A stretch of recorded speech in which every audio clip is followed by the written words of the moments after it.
Hi, you're listening to Driven E-commerce at Work, the podcast where we bring in conversations with the e-commerce experts. We also put together some interesting content from different places, including our monthly e-sessions, speaker series, and anything that's related to e-commerce for manufacturing and distribution. If you're here for the first time, I would highly encourage you to go and subscribe to our show on Apple Podcasts or Spotify. Hey, what's up, everyone? Welcome back to another episode of Driven E-commerce at Work. I'm your host, Shivakumar. Today, we've got an interesting guest, and that's Tony Guarnaccia, founder of Big Fish Results. The one main reason that I actually wanted to talk to him is because of his expertise in the ad spend. So he has a huge experience in managing over $400 million in ad spends, and also earned the Google Partner of the Year title in 2009, I guess. So Tony, welcome to the show, and thank you so much for accepting to be our guest. Yeah, thank you so much for having me. I'm really excited to chat with you today, and let's get going. Cool. So how is the morning so far, and how's your business going? Going well. It's been, as I mentioned to you before, we jumped on. I have 6 kids, so it's always a little crazy juggling all that with homeschool and everyone, with coronavirus and all that. So it's kind of crazy, but business is good. We're making a lot of changes, a lot of pivots to adapt to the new environment we have today. So we're coming out with some really interesting products that have really gotten a lot of traction very quickly. So I'm very, very happy about that and happy to talk about that as we get into things. Good. So how do you usually start your day? So this work from home thing is not actually new for you, right? So do you read books or listen podcasts, or how do you usually start your day? Yeah, it's a great question. So I think it's important to always start with a positive mindset. And so for me, that starts with I read a Bible, some scripture, some inspirational verses. I pray. Sometimes I'll read nonfiction and even short things like a chapter, or there's even kind of like, I like Peter Drucker. And so he'll have like a little, 3-page thing, almost like a devotional type thing where you can read it every day. So I'll read something like that that's short, that I can consume, something that I can apply. Because the way I look at it is, if I learn one new thing every day, by the end of the year, it really drives exponential growth, and the limits of my team and my company is really my limits. So if I improve, everything else is going to improve by extension of that. Mm-hmm, mm-hmm. So just to give a brief about you to the listeners, why don't you give us some walkthrough? I mean, like what you're doing and your business and other things. Just Yeah, sure. Yeah, so I focus on several areas. I have an agency called Big Fish Results, which I started that roughly over 10 years ago. I started initially as a freelance when I was in the corporate world, and then moved off on my own roughly 8 years ago.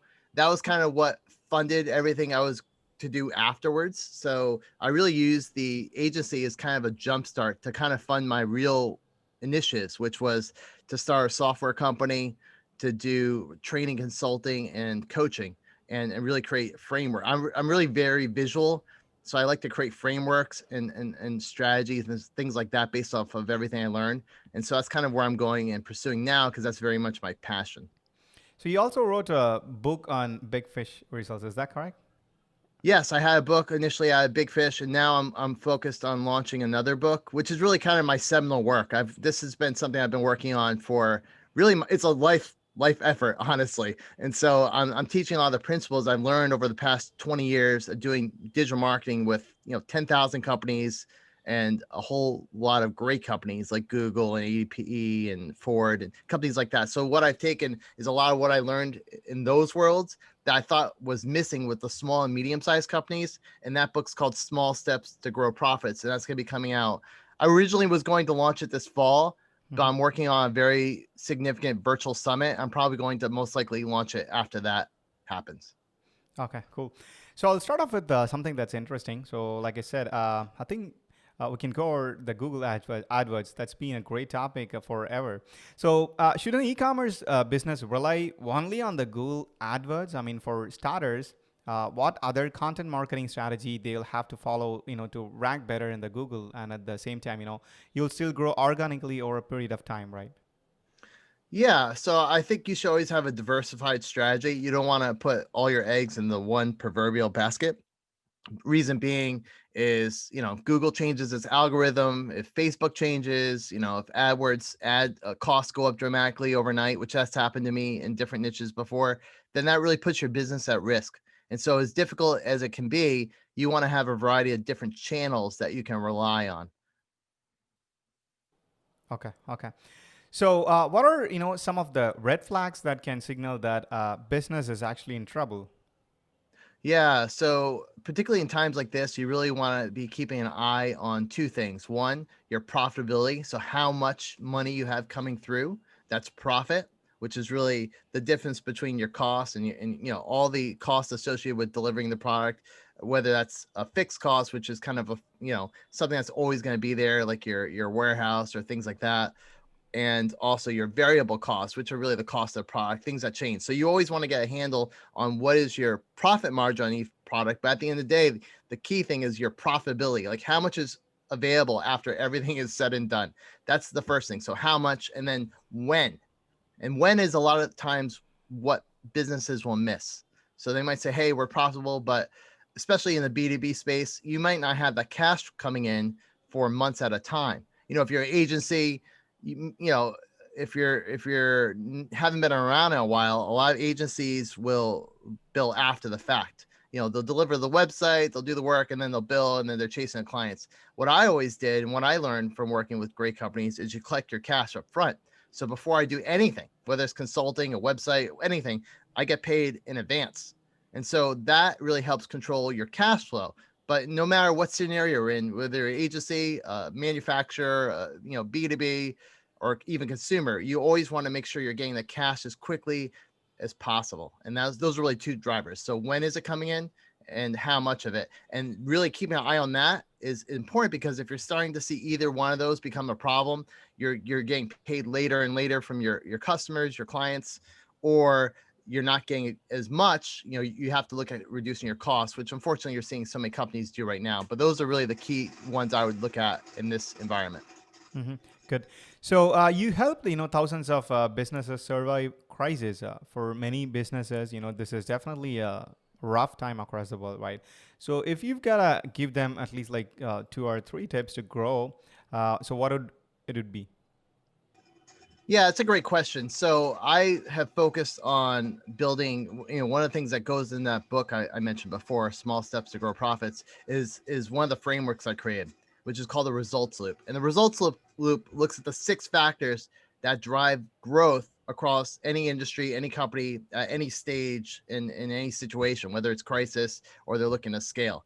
And so those 6 factors are really what I would look at in terms of growing in any environment. And those are: number one, your markets you're serving; number two, the products and services you're providing those markets; number three, your value proposition; followed by 4, 5, and 6, which are how many new buyers you're having, the size, meaning lifetime value of those buyers; and finally, the loyalty of those buyers. So getting them to come back and giving you referrals. And so if you're an established company, I would focus at the end of the loop and say, okay, out of my customers, how many of them can I get to buy another time?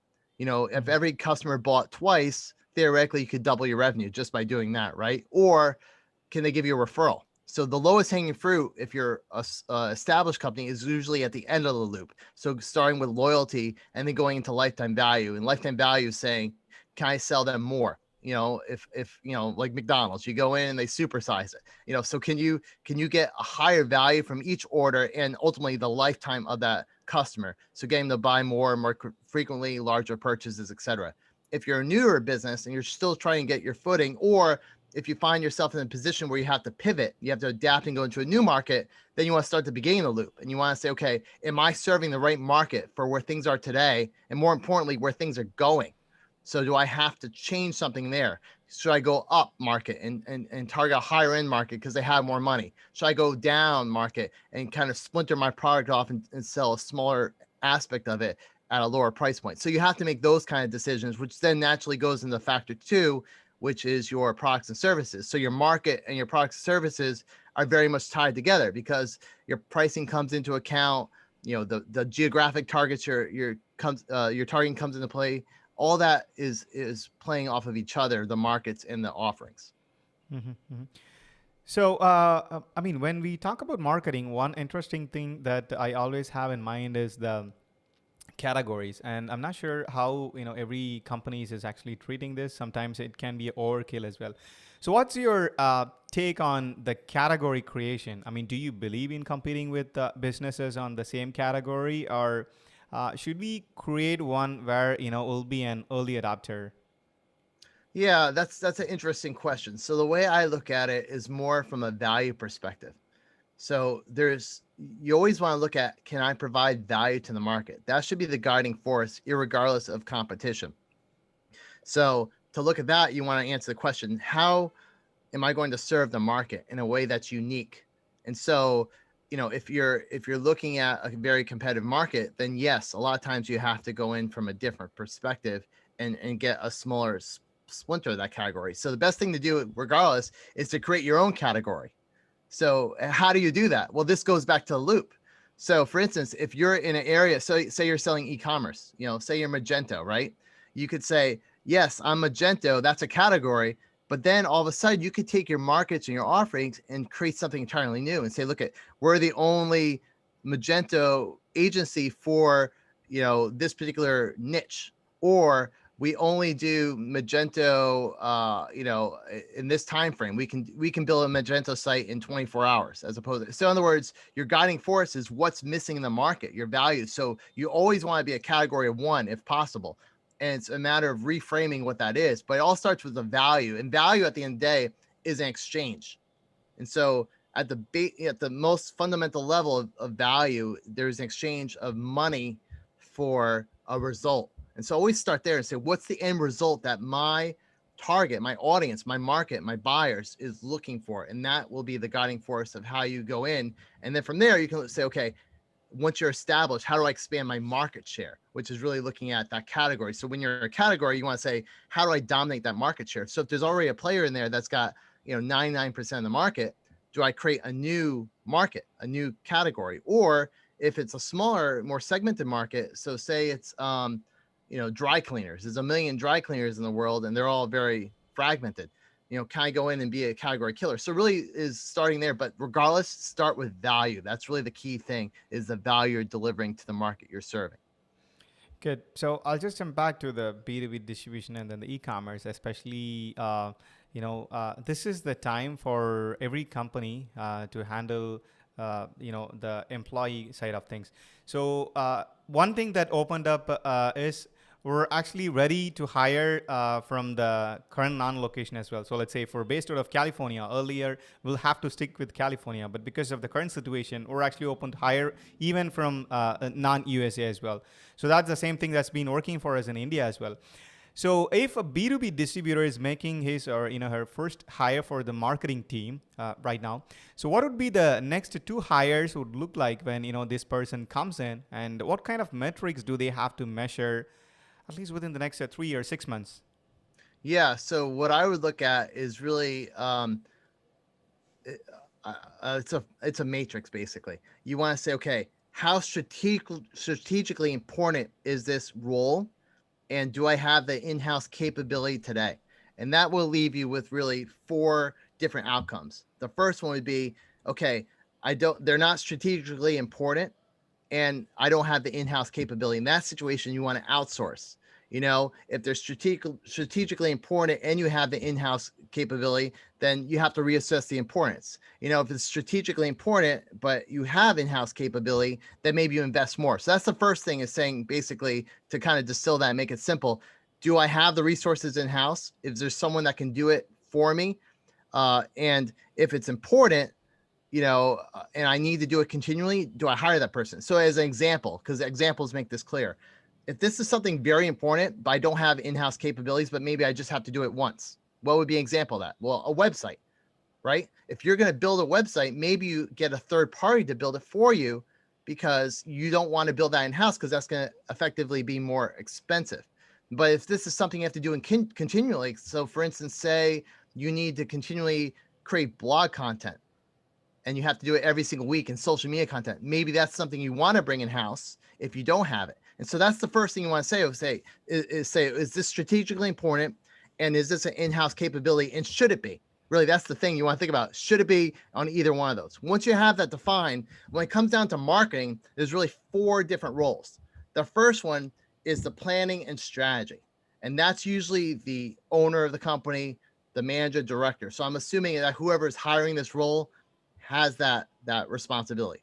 Underneath that, you can really silo it into three areas. One, things related to your website. Two, your media and the distribution of your content, which is the third thing. So you have your content, you have your website type activities, and then you have your media. And so again, you want to assess the same way. Okay, is this strategically important? And is it in-house capability? That will give you kind of the guiding principles of what you want to do. And so for the first hire, if you're a smaller company, the other thing to keep in account is there's really two kinds of hires. There's generalists who know a lot of stuff, but not fantastic at any of them. And then you have specialists. If you're a smaller company, you want to hire the generalists because that means they can do more stuff. They may not be an expert at spending $400 million in ad spend like me, but you don't need me for that necessarily. You want someone that's an expert in that area, and then you can hire a consultant, for instance.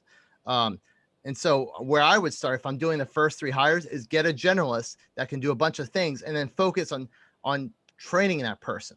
And that's where training systems come into play, whether it's online or coaching. That's very, very important.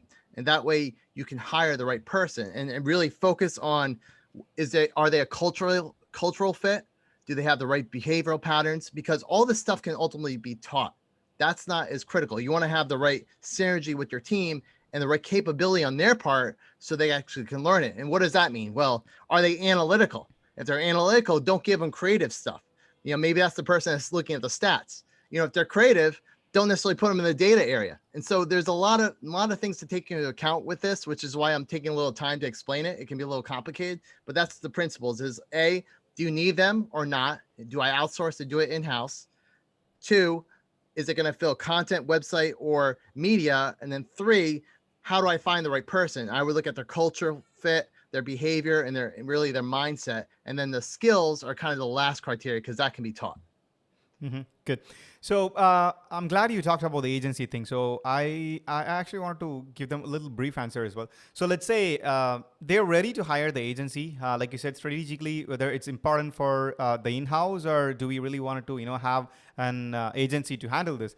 So at what point do you think they'll actually have to have an agency for a long period of time? So let's say instead of doing that for like 6 months or 1 year, we can just have them during those timeline, right? So once we know that, we can pretty much handle that in-house. Do you actually recommend them to hire someone for in-house after like 12 months or 13 months, even if the agency is actually doing a phenomenal job? Or can we just go ahead and continue with them? Yeah, I would lean towards probably keeping the agency just because a lot of times when you bring in a house, if they're capable and they're doing a great job, once you bring in a house, there's a lot more risk there because if you think about it, and again, I'm talking for a smaller company. If it's a much larger company, it's less, but you have to take into account the full value proposition of the agency. And I'm not even selling agency services anyway, so I'm not. My skin isn't even the game. I'm just telling you the truth. So what the agency brings to the table is A, they have multiple resources. If you hire this generalist and they're a rock star, it's not going to be long before they're looking for another job. And when they leave, that puts your company at a tremendous amount of risk. The other thing is the agency has multiple perspectives because they're looking at multiple companies. They're going to see things that you're not because a lot of times once you bring in house, everyone has groupthink. They start thinking the same way. The other problem that you'll get is, costs. So a lot of times agencies can buy the best tools and systems and spread that cost across multiple clients. When you're doing in-house, you're covering all that. So you have to really evaluate the true costs of having a hire versus the agency and taking account all of it. There's HR, there's replacement costs. So say that person does leave, on average costs what 30% to hire a new person. By the time you get recruiting. So I would take into account all those costs. And somewhere I have a guide on this. I actually created when I had an agency, like, when I was really focused on the agency, like 5 or 6 years ago. If someone connects to me on LinkedIn, I can see if I can drum it up and send it to them. Cool. So I think that's good. So, and then I actually wanted to jump back to the customer retention part. So, tell us a little bit about how customer retention actually works and how that can actually lead to upsell or like cross sell kind of things. Yeah. So the fundamental thing with it's funny, I had this conversation like a week ago, but it's kind of obvious, but not always thought about. The first stage of customer retention is have a great product. A lot of people skip right over that and they go right into the tactics. And so one of the frameworks I created was called the customer pyramid. And this is really how to drive loyalty, but the foundation is always your product. On top of that, you can build other things in. Like a big thing right now is community. Can you bring community around it? Because if other buyers are all in the same group, they can help support each other.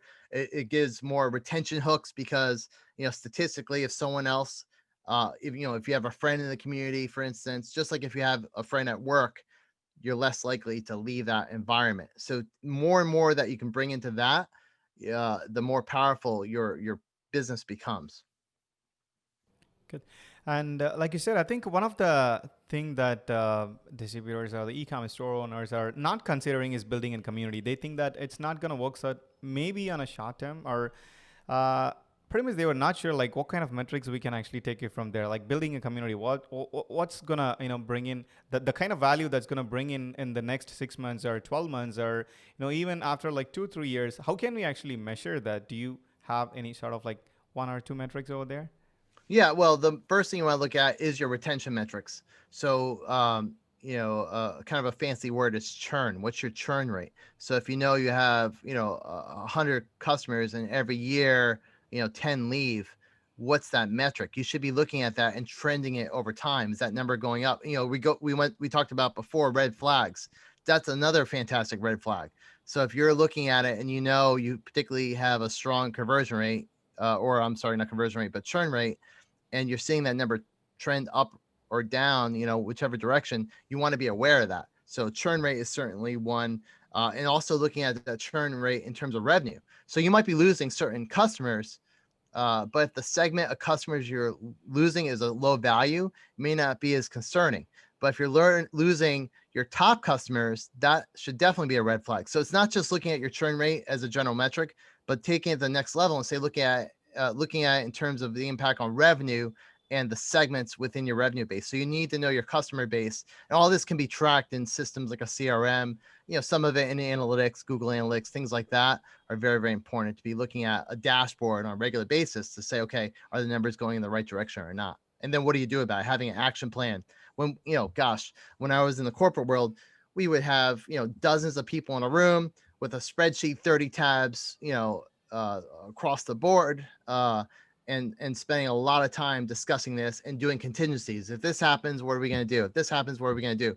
Most business owners and managers, they kind of wing it. We're going to do this. The numbers trend. We'll figure out when that happens. We really want to be thinking about this in advance, have a plan on what to do. So if my churn rate is going up, can I, improve my customer service? Can I have a touch with them? Do I send my customers something as simple as a birthday card? Things like that you want to be looking at in advance and kind of being proactive as opposed to reactive. Mm-hmm. So I'll just come back to one interesting thing that you've been trying to do. So your company, I mean, this is more like a purpose statement for you, I would say. So, why is your mission to democratize marketing, is actually relevant right now? Yeah, it's never been more relevant. And the reason why is I really start with the marketing revolution. So the world of marketing has completely changed over the past, forget about 40, 50 years, the past year or 6 months. It keeps changing. And so it really started back years ago. You could place an ad in a newspaper and boom, you get some results. Then things got a little bit more complicated. You place an ad in radio or TV, which is called broadcast media, you could still get some results. Then things got more complicated. The web came and was birthed, and all of a sudden you have thousands, hundreds of thousands, millions of websites, and you need a directory, Yahoo, to organize all this. Then that was too much. So then you have search engines. Then you get to a point where you have Google, the kind of the king of search engines. Then all of a sudden, what's happening now? Social media, right? People are creating their own content. Things are even more complex to the point now people have mobile phones and your competition isn't even your competition anymore. You're now competing for attention. And so really there's three things that came out of this marketing revolution. Number one, there's a lot of fragmentation. Years ago, you had a couple choices for your marketing, which are called channels. You have a few channels to worry about, this TV station versus that one.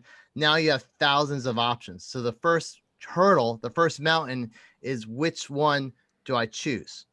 If you can get past that one, the next one is, okay, even if I'm in a niche, a channel, there's tremendous competition no matter where you go. So the next thing you have a challenge with is your clutter. So how do you stand out? What's your value? How's it getting presented to the market with your messaging to stand out? And then the third one is, okay, I got through the fragmentation. I got through the clutter. Now there's a technical challenge. How do I deal with the pixels and the code and everything else? Do I hire someone? Do I do it outsource? Like we just talked about. Those are three serious challenges. And the problem is, most of the times, only the best companies, the biggest companies, the most funded companies have the resources to actually tackle those three areas. Because it's three things, sounds easy, tremendously difficult, as most people listening to this know. And so the whole mission I have is to democratize marketing, to enable every company to be able to handle those three areas just like the best companies do. And I do that by providing the strategy, tools, and resources and tactics that these best companies have to the small and medium-sized companies. Mm-hmm. Good. That's actually good to hear at this point. So, what are some quick ways a business can turn adversary opportunity?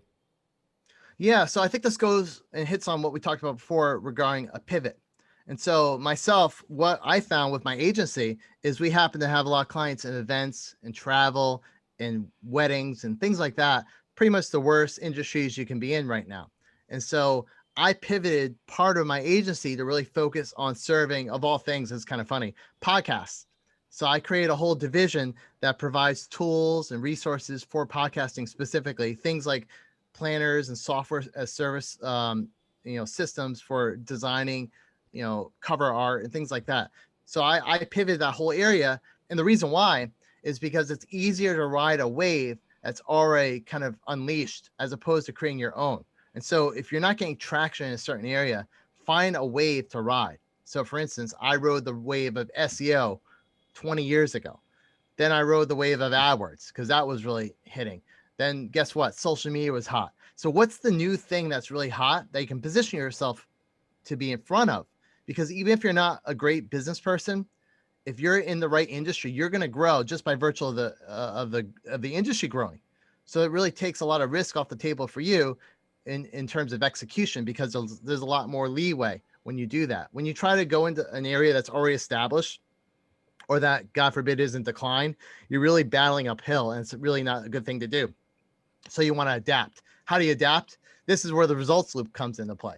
What markets are going to serve? Can I change the product or services I'm giving them, the value, and so forth and so on? You want to kind of have some kind of framework, whether it's the one I created or your own. You want to say, okay, how do I adapt to where the market is going?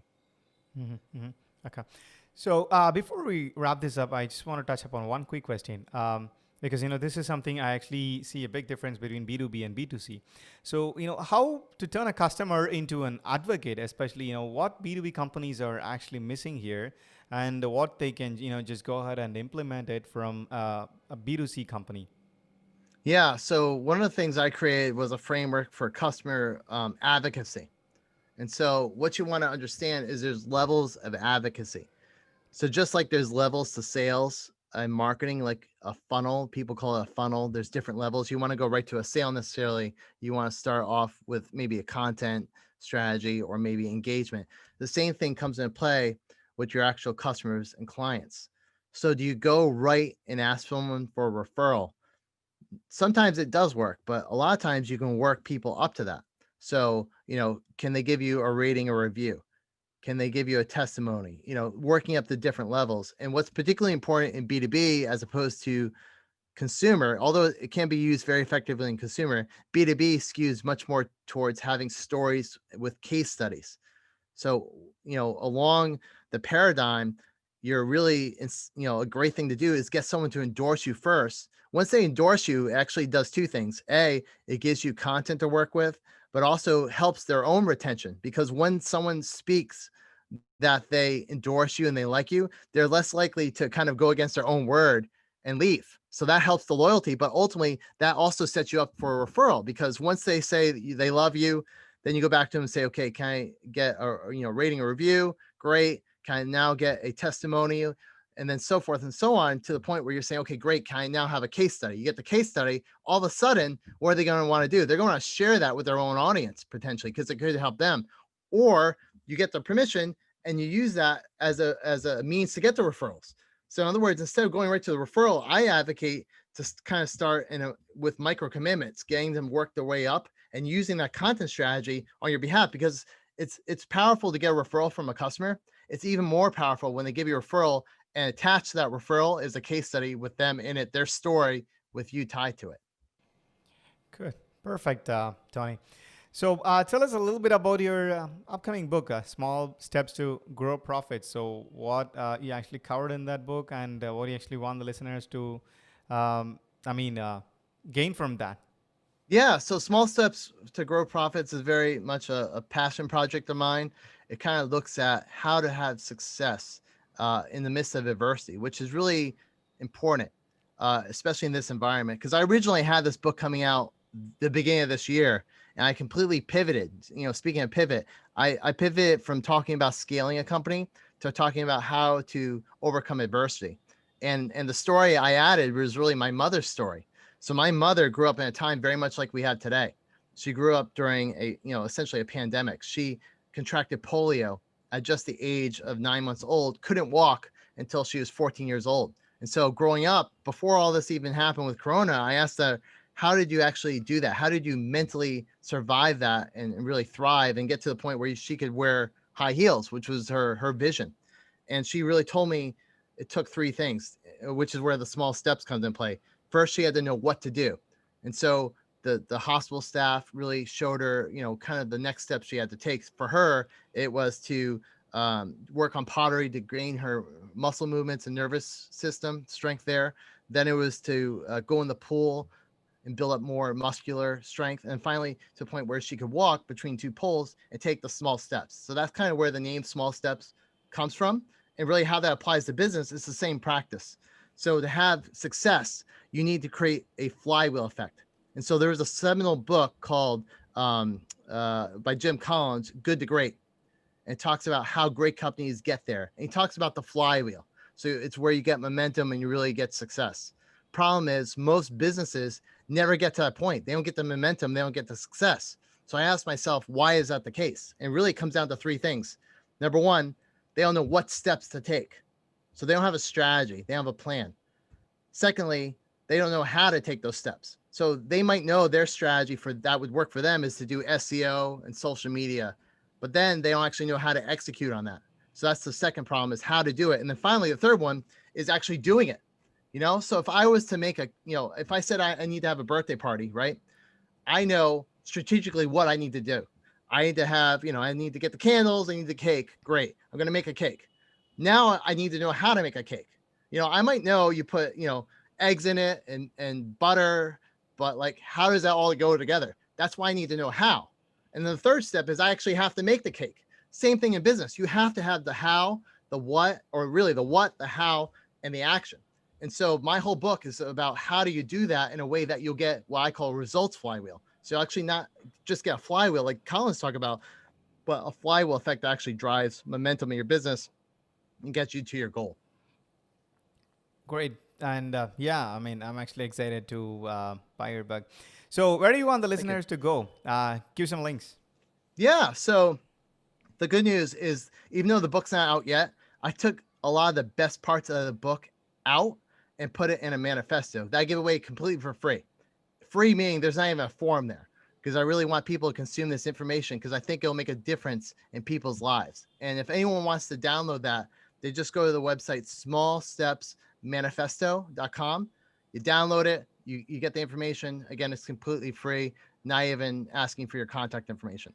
So that's the first way. The second way is, if you do want engagement with me, then the best thing to do is go to my website, Meet Tony G. You scroll down to the bottom, connect with me on LinkedIn, and I'd be happy to chat with you and answer questions, and find that guide that I have somewhere buried on my desktop. I can get that for you, the one regarding hiring. Perfect. And I'll put both the links in the podcast description. And thank you so much for doing this, Tony. I had a fun, and I'm sure we'll meet sometime after this thing is over. Maybe probably Absolutely. in 2021. Yeah, that would be fantastic. Not too far. I'm in Connecticut, so it's a little bit of trip to Austin. But if I ever get down there or vice versa, more than happy to meet up. Cool. Sure. And yeah, thanks again. Take care. You have a good day. You too. Thanks. Bye-bye. Thank you so much for watching and listening to this episode of Driven E-Commerce at Work podcast. This show is brought to you by TCCap, the company well known for its e-commerce product suites for B2B distributors. Make sure you subscribe to our show on Apple Podcast or Spotify. Catch you guys very soon with another interesting episode. Until next time, see you.